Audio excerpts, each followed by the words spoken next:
National Insurance Clearinghouse, the marketing arm of Brokers Alliance, presents a Bravo video event, the Business Insurance Zone, dedicated to financial professionals who use insurance in their practice. And on today's show, Charitable Giving 2012 with CPA Ken Davis. And now the host of the Business Insurance Zone, the whiz of the biz, insurance columnist Steve Savant.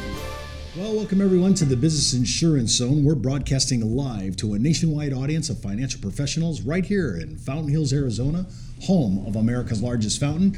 We're with Ken Davis, CPA, CFP, CLU, ChFC, Day 2, Ken. Hello, Stephen. Well, I'm telling you, it's Merry Christmas, Happy Hanukkah, Happy Holidays to all of you.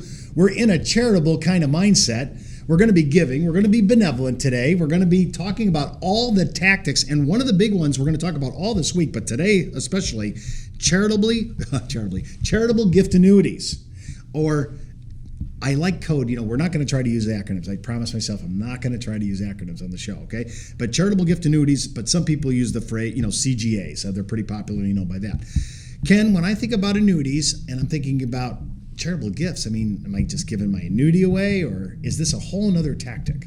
It's a whole different kind of a tactic. What's happening here is the donor, the person giving to the charity, gives a lump sum of money, maybe 25, 50, 100,000, $500,000, whatever, to their favorite charity in exchange for a lifetime income. So in this case, really, the charity becomes the insurance company.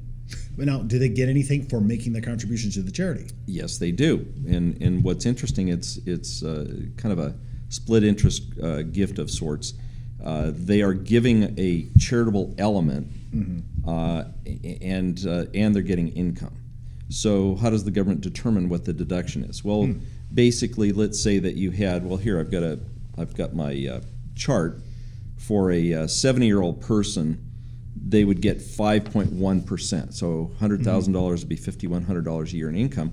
Well, we all know that at that age, you could go out and buy a commercial single premium immediate annuity and get a higher income flow off of it. So the IRS says, okay, well, you're giving up part of your income. We're going to give you a valuation of what that lump sum of money is as a deduction. And so they get to do it on the return subject to the adjusted gross income limitations. Now, is that the income? Their income is what gets a little bit of favored or tax advantage. Well, right? Actually, it's two things. They give you a lump sum deduction for that, for the original, original donation, right? And so they get to deduct that. And then what happens is, just like a single premium immediate annuity, what happens is we amortize basis over our lifetime on a straight line basis. So if we have a 20-year life expectancy, we would have 5% of our gift. In the 100,000 case, 5,000 a year would be a return of principal and tax-free. Anything in excess of that is taxable. So we get both the amortization of basis to reduce our current taxation on that income, just like we normally would, and we get an upfront deduction for the charitable gift annuity to the charity. Now, where's the charity getting the income to give you this? They're not, because they want to keep the principal intact, right? That's right. And I'm going to caution our listeners that charities have to be careful about playing this role, because what they're going to do is take that money, that $100,000, they're actually going to invest it somewhere, presumably in some sort of a mix of stocks and bonds or whatever. And there's actually an organization out there that does calculations of what should be given based on current interest rates and market environment, whatever, as an appropriate gift, and their calculations are based on the assumption that when the client eventually passes away, about 50% of that seed money will be left after they pay interest and some principal to the donor. But in one particular case, one of the churches I work with said that their average was more like 80%. So while it's conservatively calculated for 50%, it actually is 80%. So that's where the gift comes, is ultimately what's left over goes to the charity when they pass. In the meantime, they get a lifetime income, guaranteed. So they know they're going to be giving up something in advance if this has a normal, whatever the life expectancy of the donor is, or whoever this life is calculated to. Right, and here's where I get really excited. Think about, you've got a 70, 75, 80-year-old person, highly conservative, can't make income anymore, doesn't want to take risk in the markets. So a lot of them, where do they have their money? Well, they've got it in, money market funds, bank CDs. That are paying nothing. Yeah, 0.3%, less than 0.5%. So think about it, $100,000. Let's be generous and say that they're getting 0.5% per year. $500 a year to live on if they leave that seed corn alone, just leave that principal alone and live off the income. It's just, it's disgusting.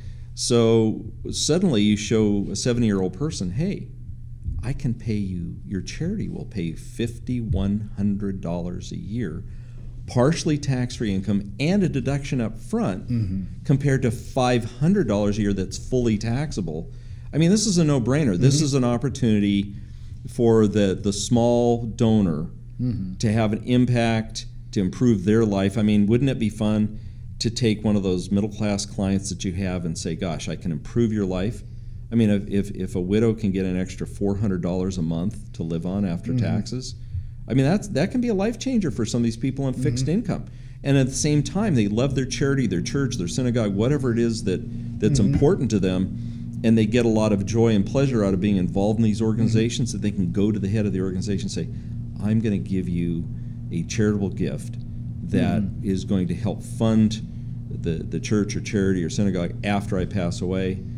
Tax deduction, partial tax-free income, and the good feelings of helping a charity and helping build up an endowment for future funding. Now, is this pretty, do you think that charitable gift annuities, everybody pretty much in our area should know this, but I don't think we do. No. I think the advisors, how do we do this? How do we play? How does this work?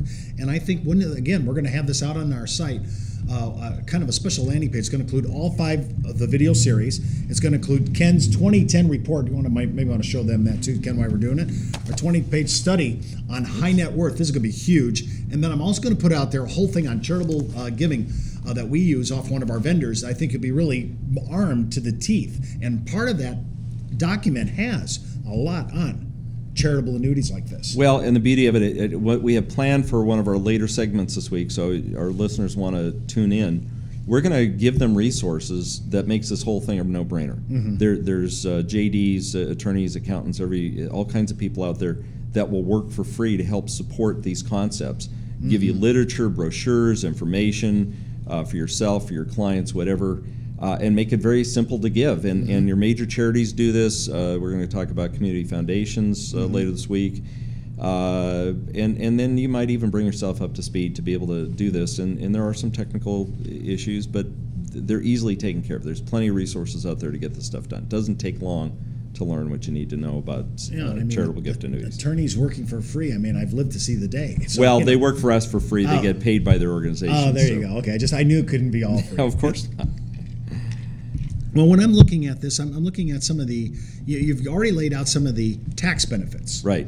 And now we're talking a little bit about, is there any limitation on how much I can do this as a taxpayer? Because I know Uncle Sam is just going to let me do what I want. That's right. And that's important that people understand that there's different rules.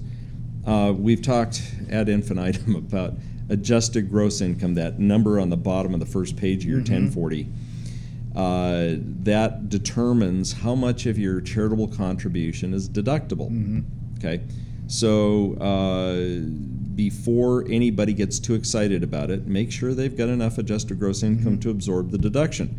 The general rule, and as we've talked before, we get general rules and then exceptions to the general rule and all that stuff. The general rule is about 50% of your adjusted gross income. So if you have an AGI or adjusted gross income of $50,000 and the maximum contribution, deductible contribution in a particular year is $25,000, which is half the 50. If you have other types of less favored charities, it can drop to 30% of adjusted gross income.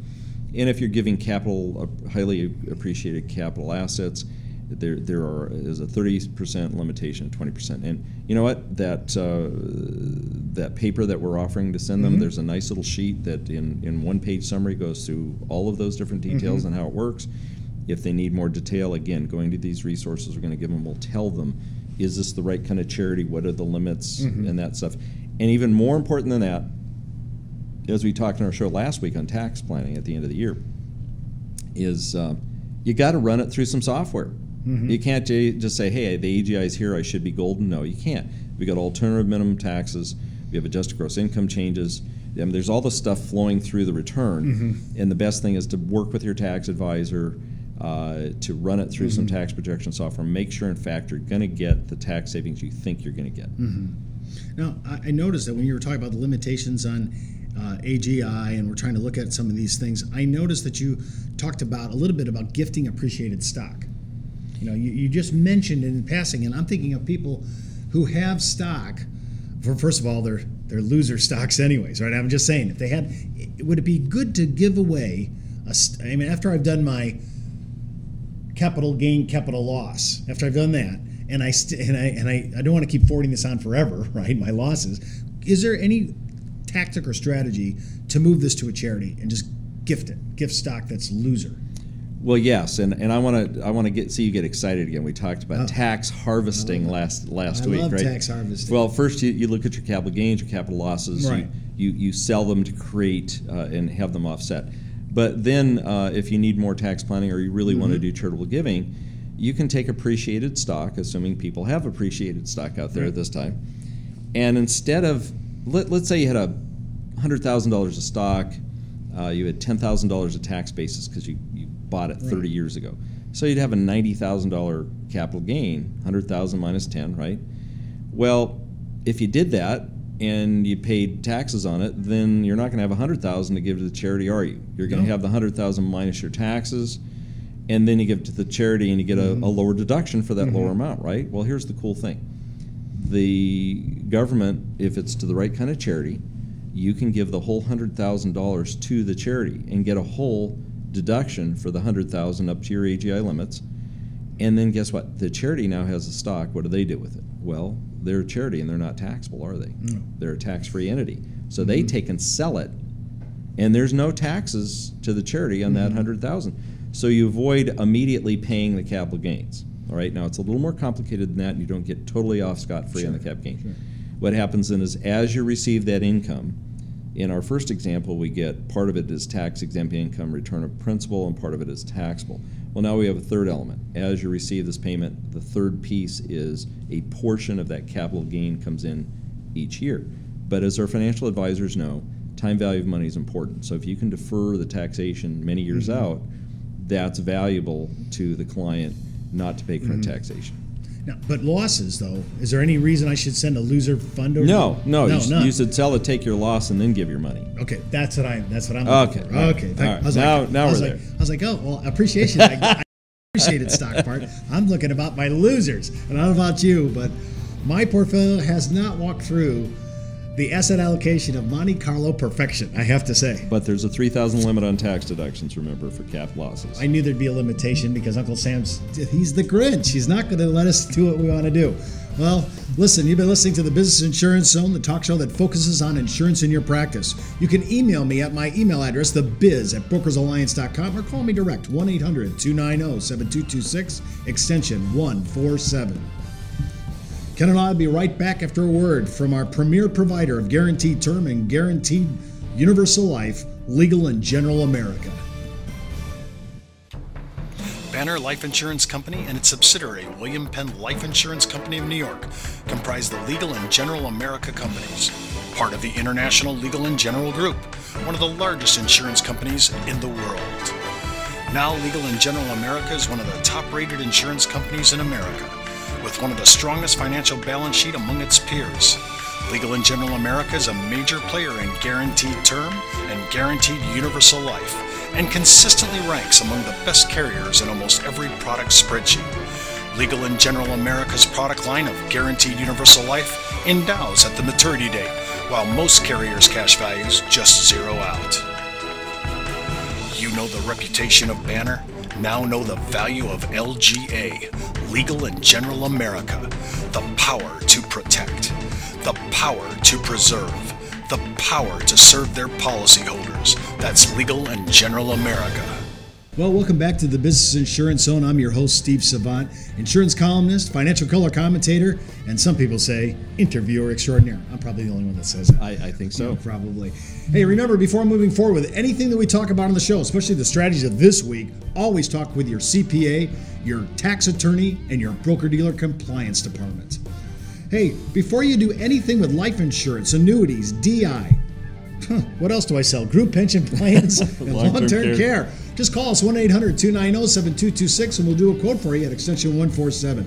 It's not what I know, and that's why I have only the best on this show.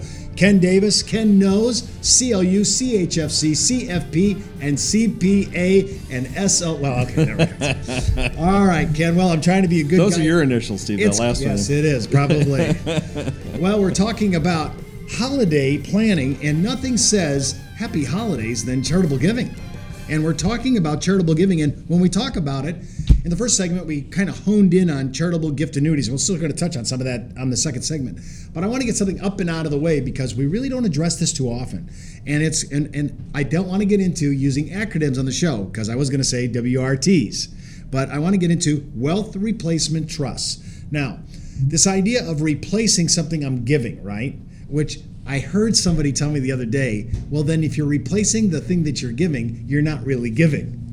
And I say, okay, fair enough, tag me, right? Send me a ticket, in eternity, just tag me later on. But actually, I think a lot of people appeal to this. Wow, I can give and replace what I just gave back. I love that. Talk a little bit about that. Well, there's several ways of looking at that. The way I look at it is planned giving. Planned charitable giving has to do with utilizing tax laws to their maximum for the benefit of the donor.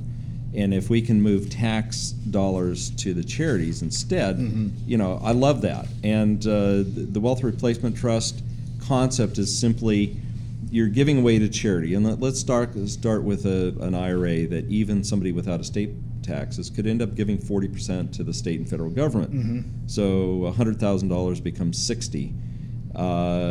So what you can do is you can actually take other assets, gift them to a trust, just like an irrevocable life insurance trust, make payments each year or a lump sum, have the trust buy the life insurance policy, then it comes out estate tax-free and income tax-free to the children.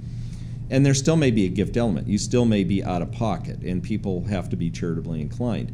But we can take the sting out of the giving. And in fact, we hear about these massive gifts by Bill Gates and Warren Buffett and people like that.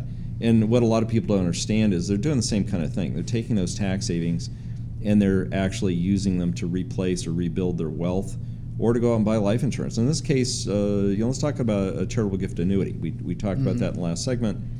Let's say you gave $100,000 away and you're going to get a $5,000 a year income. So it's a partial gift, not a full gift. And you get a partial deduction for that. Well, let's say, I forget exactly the statistics, but for a giver, I think the numbers were like $14,000 in tax savings, and they turn around and make a lump sum purchase of life insurance. Well, instead of giving it to the kids, they can actually double up their giving. They can actually go and buy, say, a $250,000 life insurance policy, and maybe more with a second to die.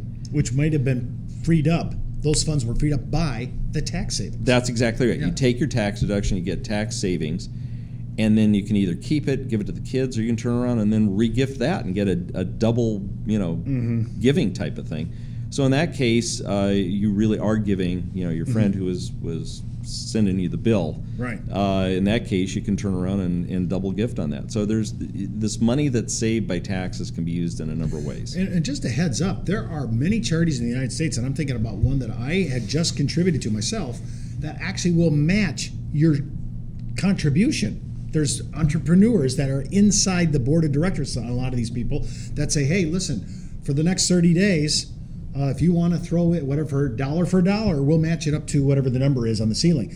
And that's what I really like as well, because now we did what you just said for the individual giftor, the donor, right? And now the donor says, oh, whatever I gave, now is going to be matched by some really big philanthropist, like some of these guys like Bill Gates or somebody like that. I was thinking about this the other day as we prepared for the show, and I was thinking about these new linked long-term care policies like annuities. And in this particular case, there's no deduction up front or tax benefit, but they can still gift it to charity. For instance, let's say somebody says, gee, I've got this annuity and I probably won't use it, but I really want to know that it's there. And what if they took a regular annuity, do it a tax-free exchange into one of the new linked annuities with LTC? And let's say that they say, well, gee, as long as I live, I want to know the cash is there for me. And if I need long-term care, I can get tax-free distributions on the rider. And then when I'm done, it's going to go to charity. So there's no current deduction or benefit, but they can kind of take this asset that's sitting in the drawer not doing anything and now add the benefit of an LTC rider, then ultimately go to charity. And I think that's really kind of a neat way to make sure people know they've got enough money. So they still hold it, though? And yeah, in that themselves? case, they still hold it, and they're not giving it away. They're actually keeping it. If they don't use the LTC provision, they don't lose it. Right. They don't lose their cash, so that whatever's remaining and they didn't need it can go then. And if they do need it, they use it up, and maybe the charity doesn't benefit, but they know they've taken care of themselves. For people that just don't have a lot of excess assets but are charitably inclined, I think that's kind of a cool idea. I like it because if I don't use I really want to do it, but I'm still not sure if I'm going to need it or not. Now, if I don't use it, it can go on to the next to my next charity, to the charity of my choice. And we could even do a life insurance with accelerated benefits kind of thing. We're building cash values and have an even higher gift to the charity. I mean, those are two things. Well, give me an example of that, because I think that's something that is new to a lot of our producers. Not the accelerated benefits, but how that works with the charity. Well, in this case, the same thing as the annuity. There won't be a deduction. It's going to be held personally. These are for lower net worth people that just don't have a lot of cash. So instead, what they do, they start to take assets and start to make contributions to a life policy, building up the cash value. Here at Brokers Alliance, you would design it to maximize the cash, minimize the insurance, and throw an accelerated death benefit rider for the long-term care or for terminal illness or for critical illness types of things. So the client still has that pool of money, and they get access for their personal needs in retirement for those medical tragedies. And then ultimately, when they're passing away and they're taken care of, then it goes to charity, and now just instead of the cash value, you get a death benefit. And so if this happens early instead of later, there's this windfall for the charity. What a wonderful thing that would be. No, the charity, anyway. Yeah, for the charity. He died. That was great. Great planning. Let's die to give to charity. All right, now there's a big heart. Hey, don't forget the 2-year exclusion. Okay, I'm just saying. I don't. Oh yeah, I can just see it now. We just got sued because we didn't talk about that provision. Oh yeah. All right. Well, I'm thinking about. We have one product, and I'm trying to stay productless on my show, but I can't help it. We have a product out there right now that's a huge guaranteed universal life contract that I noticed that if you give a single deposit, they actually will be able to return the deposit 10 years later, and the death benefit still stays on to age 120. Yeah. So now we're doing something intermediate. Usually everything we're talking about thus far has been futuristic for the charity. But now I can say, here's the future benefit for the charity, but there might be an intermediate benefit because I'm going to make the donation, they make the purchase, but then after the 10th year, the actual product is so priced, and this is on the guaranteed side, not on current company assumption. So this could be huge. Wow. If you put $1 million in 10 years later, the charity can take it out and they still have their future all the way out to age 120, but yet they have the original principal in hand. That's cool. I mean, Ken, now that's cool. See, now I got to speak about something I know. And right? See, that's why I adopted you as my mentor many years ago. Well, thank you for those creative thoughts. It's fun to see. Because it's all about, there's only so many moves on the checkerboard, right? Once you've learned them, you've learned the IRS code. You are reading tax facts for your recreational vocational reading. I mean, Ken's in his hammock on the weekends reading tax facts and texting me how wonderful it is. You're a sick man. But I'm on the other side reading everything I can on product development, actuarial science, and all the things that intrigue me about human longevity priced on a timeline, right? Well, in your own way, just as sick as I am. That's all I can say. We're sick. Yeah, in fact, actually, the other day, somebody said, Steve, you seem to be intelligent. I said, no, I'm as dumb as dirt. You get me outside this area. I'm really not that great. When we're talking about all the things, and I always like how you keep pulling back to middle America, because I keep thinking, well, charities for the big boys. Right, people that have serious money. But you keep saying, oh, no, wait a minute, hold on. I had a very interesting luncheon conversation probably 30 years ago, and I still remember it today. And this guy sat down, and everybody's focused on the top of the pyramid, that very small top of the pyramid, which are your high net worth people. And we talked about how to get to those folks and service their needs in this area. But when you get down to the bottom of the pyramid, you have this huge, huge base of people.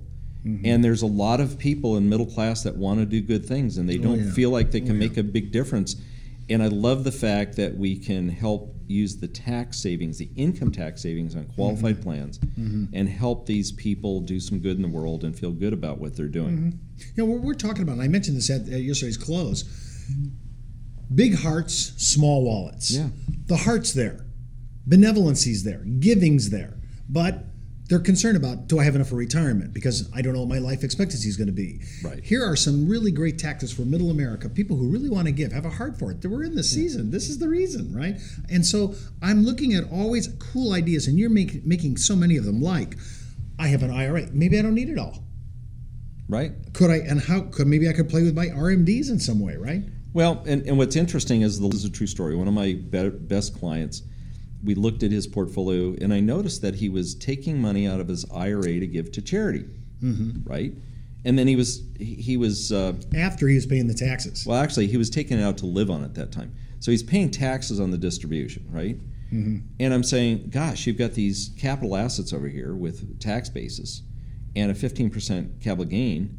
Why don't you take your earnings from there and then leave your IRA and let it build, and then ultimately just leave it to charity, because I know you want to give a lot of money. Right. That's why Ken's on the show, because we're always looking for different ways to play with the assets that we have in hand. You'll be able to catch our show today and all our shows on HD 1080p right on our homepage on the on-demand section, right at www.brokersalliance.com, and all of our social networks, YouTube, Vimeo, Facebook, LinkedIn, and Twitter. We're going to be all over this tomorrow. I'm Steve Savant. You've been listening to the Business Insurance Zone. That's the buzz on the biz for today. Get in the zone, the Business Insurance Zone. This has been a Bravo video event of the National Insurance Clearinghouse, the marketing arm of Brokers Alliance, one of the largest distributors of insurance products and services to a nationwide network of insurance professionals. Need insurance guidance? Call Brokers Alliance.